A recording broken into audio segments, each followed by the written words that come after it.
ng pagkakataon para makabalik dito, mamit kayo at maging bahagi pa rin ng ating pag-alala kay Chelsea.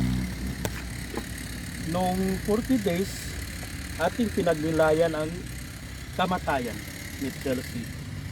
Pero ngayon siguro ating pagnilayan ang buhay. No? Mahirap man pero alam natin ang buhay ay isang biyaya galing sa Diyos. Noong ipananganak ang isang anak, naging biyaya ito sa mga magulang o sa buong pamilya. At yan, si Chelsea, naging biyaya sa inyo. At alam natin na kahit bawiin ng kamatayan, ang buhay ay manatiling biyaya. No?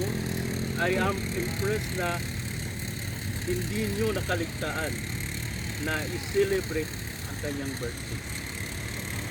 At para sa akin, yan ang kahulugan ng buhay, no? Na kahit namatay na, pero alam natin na mahal natin ang namatay, hindi siya nawala, hindi siya namatay sa ating puso at sa ating isipan.